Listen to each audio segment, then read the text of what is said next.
안녕하세요. 재원관리사 재무회계 시작하도록 하겠습니다. 재무회계 첫 번째 시간이고요. 오리엔테이션 이후로 만나니 더 반갑네요.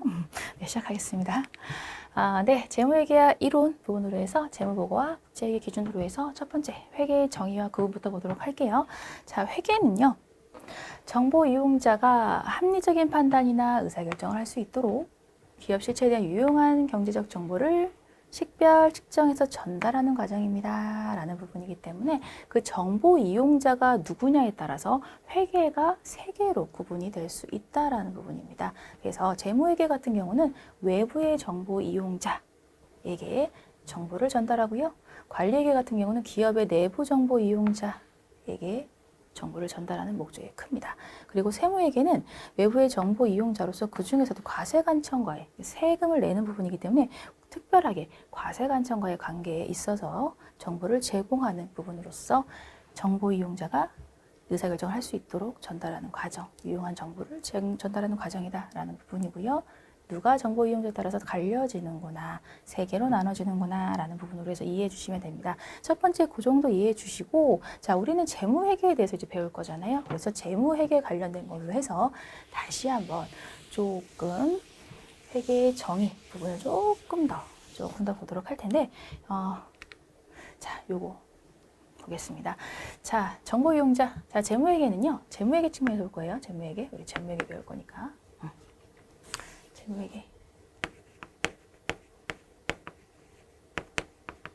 재무회계 볼 겁니다.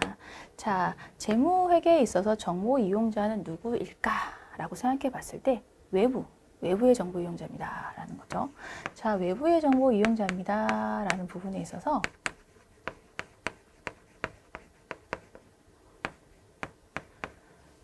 자, 우리 회사에 직접적으로 투자를 하고 있는 주주도 외부 정보 이용자가 될 수 있고요. 그리고 채권자도 외부의 정보 이용자가 될 수 있을 겁니다. 채권자. 그리고 그 외에 우리 회사가 궁금해 죽겠어요 라고 하는 궁금해 죽겠어 하는 잠재적 투자자 이런 부분들도 외부 정보 이용자가 충분히 될 수가 있다라는 부분이죠. 자, 그리고 자, 이러한 정보 이용자가 합리적인 판단이나 의사결정을 할 수 있도록 유용한 경제적 정보를 제공하는 부분이죠. 자, 유용한 정보. 그리고 이 정보 이용자들이 이 궁금한 유용한 경제적 정보가 뭘까라고 생각해 봤을 때 이런 것들이 있을 겁니다. 자, 첫 번째로 이런 게 궁금해. 이 회사가 얼마의 자산을 갖고 있는지가 궁금해. 뭐 현금이 얼마인지, 예금이 얼마인지부터 시작해서 뭐 부동산이 얼마인지 이런 것도 궁금할 수가 있겠죠. 그래서 이런 기본적으로 자산에 대한 그런 것들이 많이 궁금할 거고요. 그리고 이 회사가 좀 빚이 얼마나 될까? 빚 그런 거, 부채. 빚에 대해 궁금할 수 있겠고요. 빚이 너무 많으면 또 회사가 탄탄하지 않다라는 것도 거슬러 볼 수 있으니까 그런 것들이고 자본에 대한 내용. 그래서 자본금이 얼마인지 그런 부분들, 그 잉여금이 얼마나 나오는지 이런 부분들도 많이 궁금할 겁니다. 특히 자본 항목에 있어서 이익잉여금 같은 경우는 그런 것들은 이제 주주들이 받을 수 있는 배당과도 연관된 부분들이기 때문에 자본 이런 것들 다 궁금할 거예요. 그래서 자산, 부채, 자본에 대한 거 궁금할 거고 또 뭐가 궁금할까 생각했을 때 장사가 잘 되냐 궁금하겠죠. 그러니까 수익이 얼마나 나지? 그리고 여긴 좀 뭐 비용 같은 거 뭐 엉뚱하게 쓰는 데 있는 거 아니야? 뭐 엉뚱한 비용 쓰는 거 아니야? 뭐 이런 것들. 뭐 광고비만 이만큼 쓰는 회사도 많죠. 조금 매출액도 높은데 광고비가 더 많은 회사도 있어요. 어이없는 회사도 많은 판이니까. 그래서 수익과 비용에 대한 것도 많이 궁금할 거예요. 비용이 제대로 나가고 있는지, 적정하게 나가고 있는지 궁금할 거고요. 그리고 수익과 비용을 뺀 게 이익이라는 개념이죠. 그러니까 이익이 얼마나 났는지 이런 것들 궁금할 겁니다. 특히 단기 순이익 같은 경우 이것도 주주들에게 가는 그러한 배당과 관련된 부분들이기 때문에 이익도 상당히 중요한 정보로서 외부 정보 이용자들이 궁금해할 정보일 거다라는 부분이고, 그리고 또 자본에 대한 변동, 잉여금이 얼마나 변동이 됐지? 자본금 변동은 있었을까? 뭐 이런 것들이 다 궁금할 수 있겠고요. 특히 뭐 주주들이 많이 궁금해하겠죠. 이런 부분들은. 그리고 현금 현금 흐름에 대해서 궁금할 수 있어요. 왜냐면은 회사에 자산이 많다라고 해도 정말 현금으로 바로 쓸 수 있는 돈이 없는 회사들도 많거든요. 그렇기 때문에 현금이 잘 돌아가고 있는지 이런 것도 상당히 중요한 부분이 됩니다. 현금 흐름, 현금이 제때제때 나가고 제때제때 들어오는지 이런 부분들에 대해서 많이 궁금할 거예요. 회사가 유동성 있게 잘 돌아간다라는 그러한 어떻게 보면 표식이 될 수 있는 게 현금 흐름이니까 그런 부분이고요. 그리고 그 외의 정보들도 필요할 거예요. 그게 뭐 좀 더 유용한 정보를 줄 수 있는 그 외의 정보들도 있을 수 있겠죠. 자, 이랬을 때 이거를 전달하려고 해요. 식별하고 측정하고 전달하려고 하는데, 자, 전달을 그냥 우리 회사 궁금하신 이런 분들 오셔가지고 어디 1번 회의실에 오세요 이렇게 할 수는 없는 거잖아요. 한두 명도 아니고. 그런 거니까 이거를 일정한 양식에 이러한 정보들을 실어 놓습니다. 일정한 양식에 이러한 정보들을 실어 놔요. 그 일정한 양식이라고 하면 자산부채 자본은 재무상태표가 되는 거고요. 채무상태표가네. 재무상태표가 되는 거고요. 수익, 비용, 이익에 대한 정보는 포괄손익계산서에 나오게 되고요.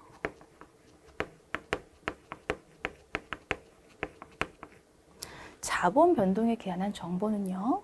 자본 변동표.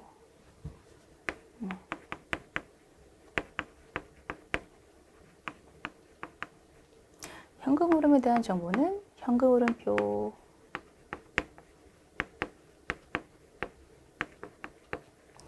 그 외의 정보는 주석에 표시가 된다라고 생각하시면 됩니다. 그래서 이러한 일정한 양식이 재무에 대한 정보를 나타내는 여러 가지 표예요 라고 해서 재무제표라고 얘기를 하는 거예요.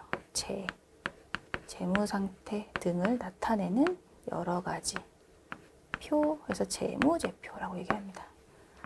그래서 재무제표를 통해서 외부의 정보 이용자에게 이러한 유용한 경제적 정보를 식별하고 측정해서 일정한 양식에다 식별하고 측정해서 전달하는 과정이 재무회계다라는 거죠. 재무회계는 이런 것들이다라고 봐주시면 되겠습니다. 이 과정. 그래서 요거 일단 기본적인 사항들에 대해서 한번 살펴봤고요. 그리고 이런 재무회계는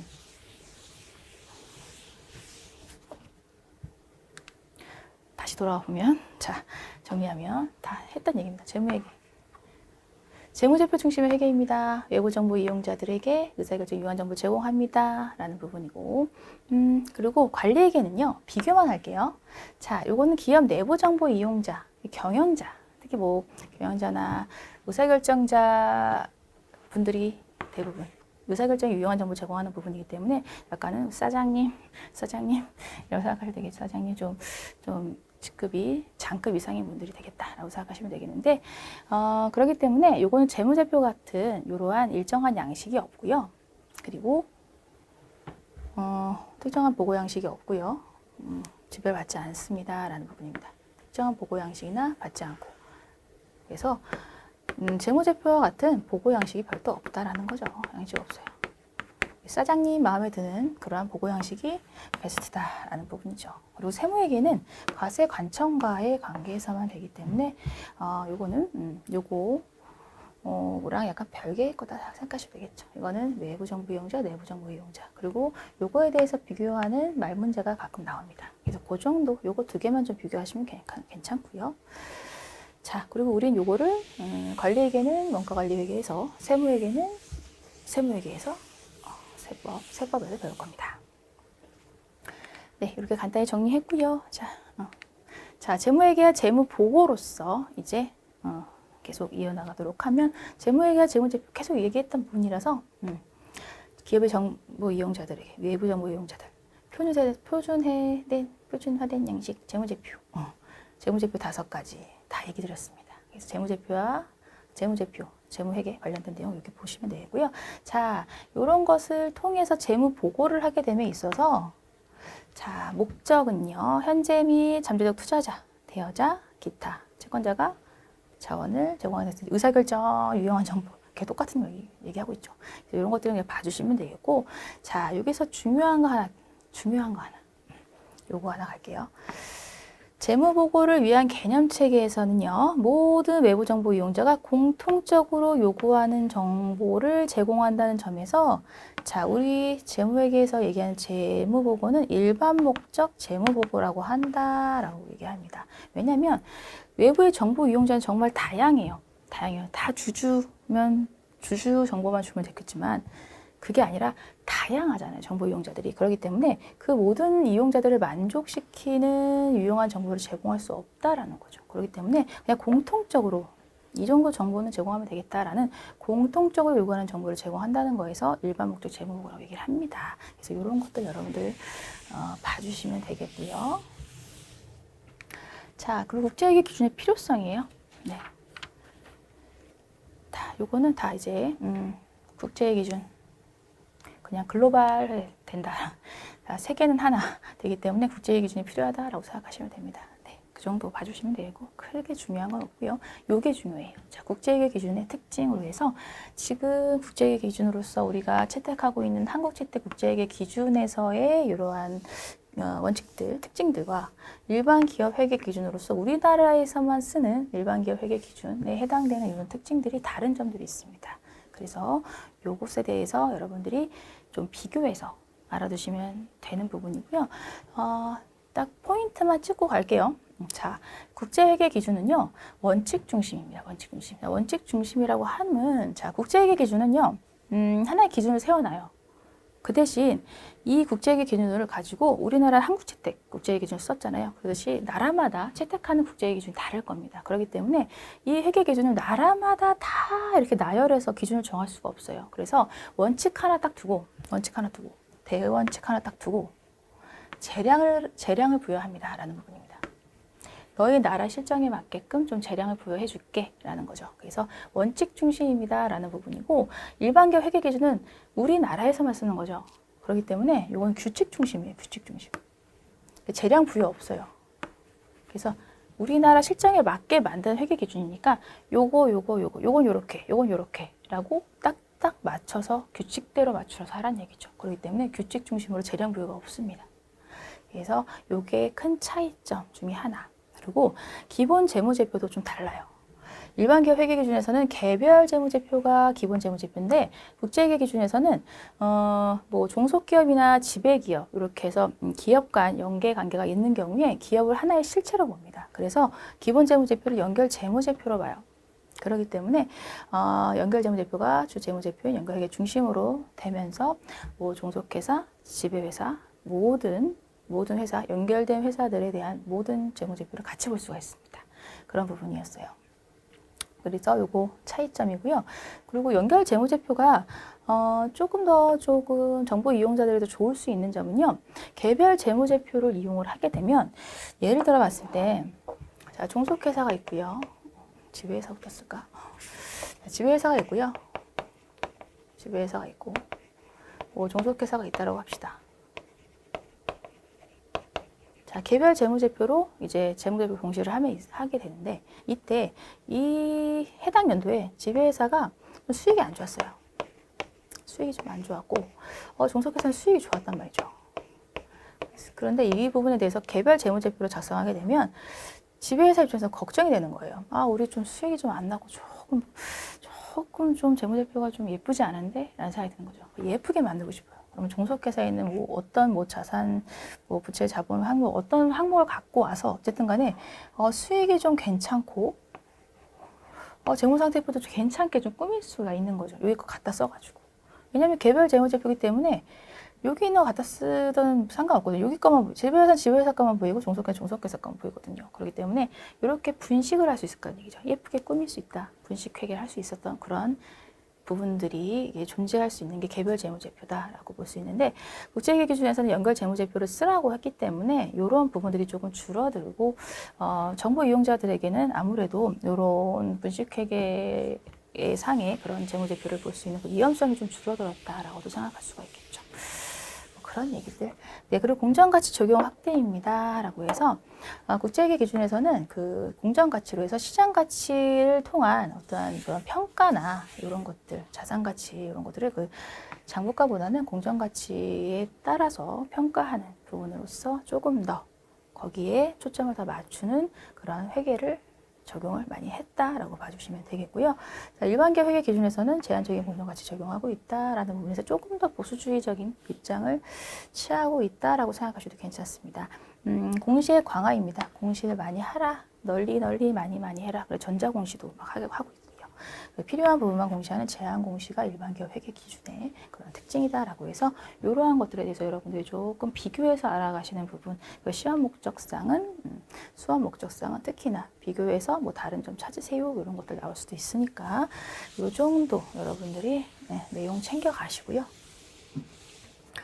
다음으로 개념체계 목적입니다. 자, 재무보고를 위한 개념체계로서 이런 개념체계를 두고 있는 목적이 있는데 그런 것들은 외부 이용자를 위한 재무보고의 기초가 되는 개념이 필요했기 때문에 그걸 정립하기 위해서 이런 개념체계를 갖게 되고요. 그런 목적 하에서 그 표에 있듯이 뭐 재정기구나 작성자, 감사인, 이용자, 이해관계자에게 모두 도움이 되는 그러한 목적을 갖게 된다라고 보시면 되는 부분이라서 큰 내용 없고요.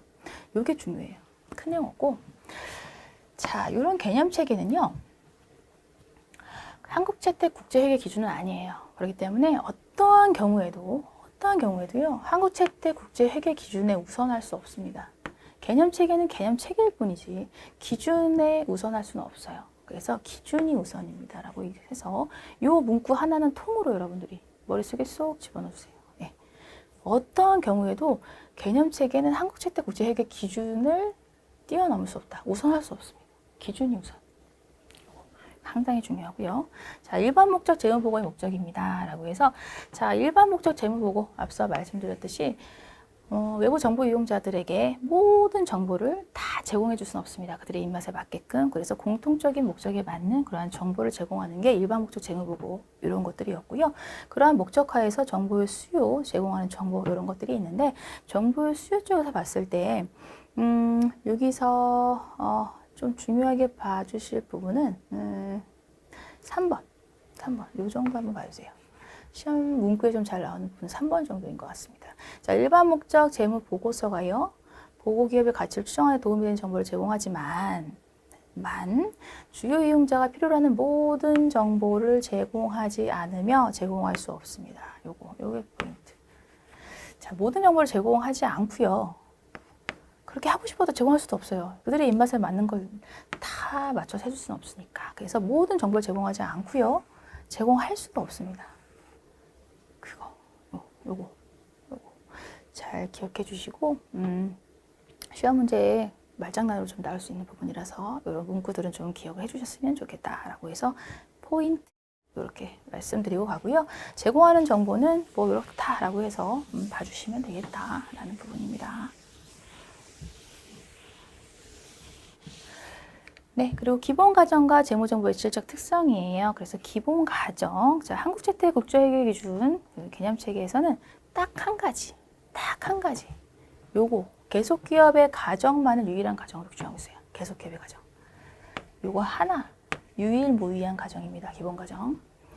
네, 그래서 기업 실체의 경영활동에서 청산이나 사업 축소 등을 가정하지 않고요. 그 목적을 수행하기에 충분할 정도로 장시간 동안 종속한다는 것을 가정하고 있다라는 부분입니다.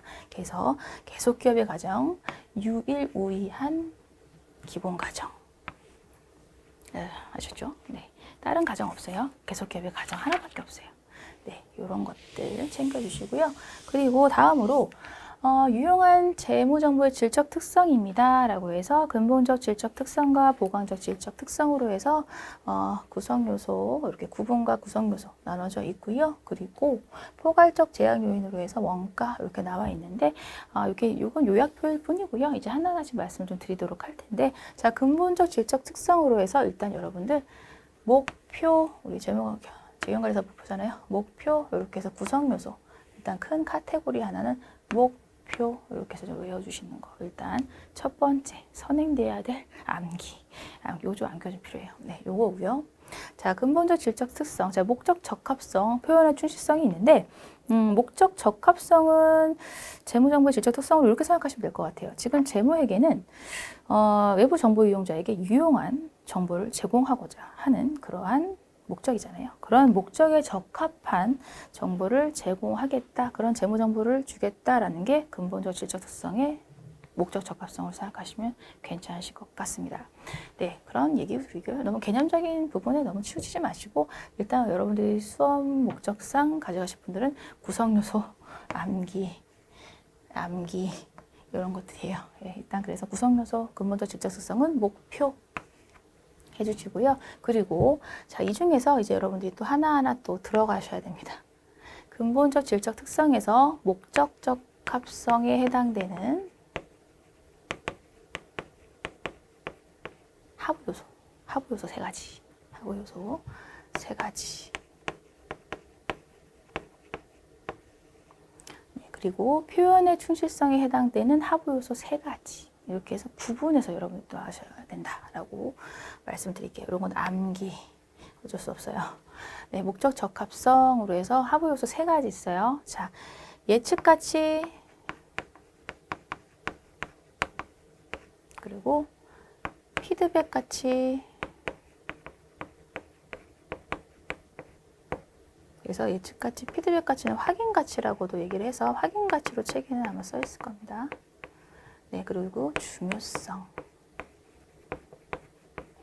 이게 목적 적합한 정보의 하부 요소 세 가지예요. 그래서 이거 상당히 중요하고요. 시험 문제에서도 물어보기 좋겠죠. 목적 적합성 관련된 하부 요소에 해당되지 않는 거 하면서 세 개 아닌 거 찾아라. 그렇기 때문에 문제 내기 상당히 편리하고 좋은 항목입니다. 중요하고요. 그리고 자, 그 예측가치, 피드백가치 중요성, 예측가치, 확인가치 중요성 세 가지 이렇게 계속 이렇게 되뇌이면서 외워주셨으면 좋겠고, 그리고 예측가치는 이런 거라고 생각하시면 돼요. 예측가치는 예를 들면 요거죠. 책에 있는 내용 보시면 정보 이용자와 기업 실체 미래의 재무 상태, 경영 성과 등을 예측하는데 정보가 활용될 수 있도록 하는 그런 능력, 이런 것들이 예측가치라고 생각하시면 되는데, 자, 요거를 볼게요. 자, 어떠한 회사의 재무제표를 이제 다 파악해 봤더니 요거를 어떤 사람이 파악했습니다. 외부 정보 이용자 어떤 분 이런 걸 파악했어요. 매출이 네. 1, 4분기, 2, 4분기, 3, 4분기, 4, 4분기 이렇게 매출을 분기별로 봤더니 3년간 재무제표를 이제 뚫어지게 본 거죠. 정보위원자. 그래서 그랬더니 이때는 1, 4분기 때부터는 이때까지 좀 매출이 좀 이게 떨어지더라. 그러다가 3, 4분기 때 좀 시작 전부터 좀 치고 올라가도 항상 기말에는 좋은 매출이 이래서 끝난 거예요. 이런 형식으로 해서. 그리고 막 배당도 나오고 이런 구조가 되는 그런 걸 파악한 거예요. 이 회사 3년치 재무제표를 뚫어알아봤더니 그랬더라라고 했을 때 이 사람은, 이 정보 이용자는 그러면 한 조금 이게 떨어졌을 때 이렇게 할 수 있겠죠. 만약에 만약에 주식을 투자하고 싶은 외부 정보 이용자였다고 하면 이때 주식을 사는 거죠. 떨어졌을 때 샀다가 이때 배당도 받을 수 있고 좀 높을 때 팔 수도 있고요. 그런 경우도 생기겠죠. 그래서 그런 경우로서 가질 수 있는 목적 적합성 관련된 부분은 예측가치라고 생각하시면 되고요. 자, 확인가치는 이걸 확인하는 부분이라고 생각하시면 됩니다. 진짜 투자했어요. 이번에도 오를 것 같아. 저점에서 샀어요. 주식 샀어요. 그러더니 쭉 올라갔어요. 기분이 완전 좋아요. 역시 내가 예측하기에 맞았구나. 그래서 예측가치와 확인가치는 서로 상호 보완적인 그런 부분을 갖게 된다라고 보는 겁니다. 그래서 그런 얘기들이 써 있고요. 네, 그리고 중요성은요. 어떤 정보가 누락됐을 경우에 정보 이용자가 다른 의사결정을 할 수 있을 정도의 중요한 정보는 반드시 잘 기입해라 라는 부분입니다. 그게 중요성이에요.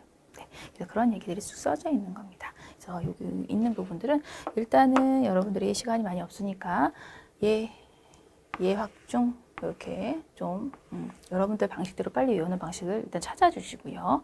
그리고 이런 것들 좀 외워주셔야 되는 것들은 외워주시고, 자, 그 두 번째는 목표, 표현의 충실성이죠. 표현의 충실성. 목표, 우리의 목표, 재경관리사 요거고요. 목표, 자, 하부 요소 세 가지 있습니다. 자, 표현의 충실성 요거는 충실한 표현에 맞춰져 있어요. 충실한 표현을 상당히 충실하게 표현하고 싶어요. 그렇기 때문에 이 부분은 완전하게 서술하고 싶고요. 그리고 중립적.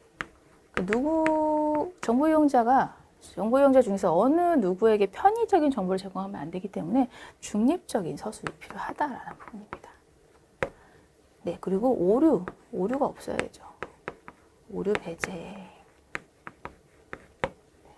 그래서 표현의 중립성은 요러한 것들. 완전한 서술, 중립적 서술, 오류 배제된 서술. 그래서 표현을 충실하게 해서 정보 이용자들이 유용한 정보를 가질 수 있게끔 도와주자라는 부분입니다. 그래서 완중오 뭐 이렇게 외우셔도 되고 이름 같네요. 오완중, 오중환 이름 같기도 하고 그렇습니다. 이렇게 외우시고요. 이거는 외워주셔야 되는 부분이고. 자, 보강적 질적 특성으로 갈게요. 자, 요거는 비교 가능성, 검증 가능성, 적시성, 이해 가능성이에요. 그래서 근본적 질적 특성과 보강적 질적 특성이 발음이 어렵지 않아요? 한국 채택 국제회계 중에 너무 어렵고 어쨌든 뭐 그렇습니다. 보강적 질적 특성 이건데요.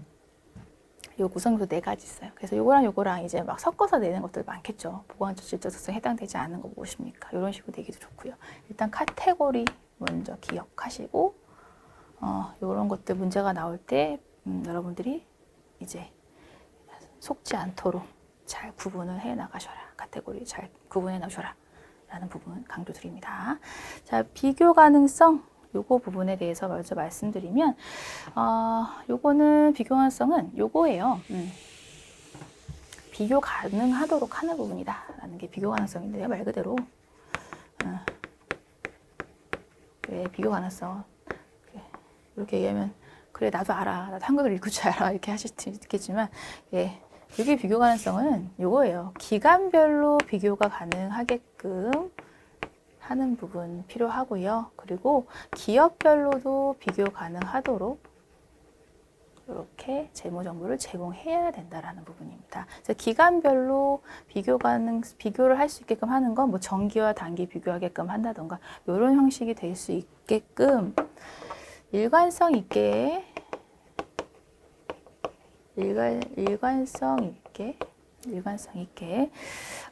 작성이 돼야 된다라고 생각하시면 되겠고요. 일관성 있게 작성이 돼야 된다. 그래서 동일 기업 안에서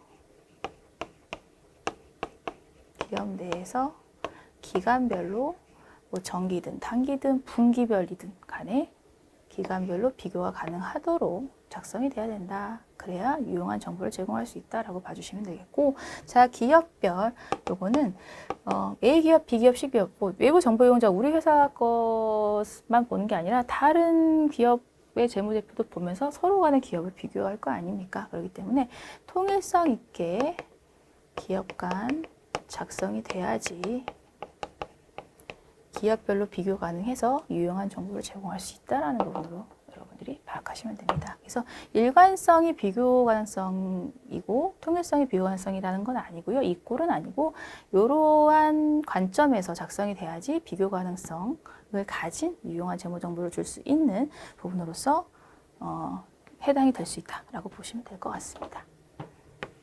네, 그리고 이번에 검증 가능성이에요. 검증 가능성. 검증 가능하다라는 건데 대체 뭐가 검증 가능하냐라는 부분인데요. 자, 요거는 재무 정보가 나타내고자 하는 경제적 형상을 충실히 표현하는지를 확인하는 데 도움을 주는 부분입니다라는 부분도 있고요. 그리고 검증 가능성은 요거라고 생각하시면 됩니다. 두 번째 점에 있는 부분인데, 자, 요거는 어느 누가 보더라도 비슷한 의사결정을 하는 부분이 생기면 그거는 이건 상당히 잘 작성된 재무제표군이라고 볼 수 있는 거죠. 그래서 검증 가능성은 어떤 누가 보더라도 비슷한 의사결정을 하고 비슷한 그런 의사 표현을 하게 되면 이거는 검증 가능성이 잘 된 재무정보구나라고 볼 수 있는 거죠. 그런 얘기들. 네, 그리고 3번 적시성입니다. 적시성. 네, 요건 정보가 의사결정에 영향을 미칠 그러한 골드타임 같은 거죠. 골든타임 같은 거죠. 골든타임 같은 거 놓치지 말라라는 걸로 생각하시면 될 것 같고요. 이해 가능성, 그러니까 적시에 빨리 필요한 정보들 제공해줘. 이런 것들이죠. 그래서 이해 가능성입니다. 네. 이해 가능하려면 뭐 구구절절하게 뭐 서술해서 막 이렇게 어려운 문자 써가면서 막 이렇게 하면 안 되고요. 명확하고 간결하게 그리고 특징 있게 이렇게 분류하고 이렇게 해서 표현을 이해 가능할 수 있게끔 표현을 잘 해라라는 부분입니다. 그런 것들 얘기하는 부분이고요. 네, 요거 보강적 직접 특성의 4가지다라고 해서 비검적 이렇게 해서 외우시면 되고, 제가 좀 부끄러워서 얘기할까 말까 좀 망설이고 있는데 저는 비검적와 이렇게 외웠어요. 와, 왜냐면 그 무협지 같은 거 보시면 이제 어떠한 와룡 같은 분이 이제 숲속에 숨어 있다가 뭐 수련을 마치고 다 숨겨진 비검을 다 가지고 적을 와해시켰다. 뭐 유치하다. 부끄럽네요. 편집해야 되나? 어쨌든 이렇게라도 유치하게라도 외우셨으면 좋겠어서 저의 치부를 드러내며 제가 만화 되게 좋아하거든요. 네, 치부를 말씀드렸습니다. 비검적화. 네, 이렇게 소시적이게 외웠다라는 생각이 들어서 좀 그러네요. 네. 포괄적 제약 요인은 원가예요, 원가. 그 원가 효익을 봤을 때 효익이 높아야 된다라는 부분이죠. 이런 간단한 얘기들입니다. 네, 요 정도 정리를 하고요. 다음 시간에 이어서 재무제표 기본 요소로 다시 만나 뵙도록 할게요. 수고 많으셨어요. 감사합니다.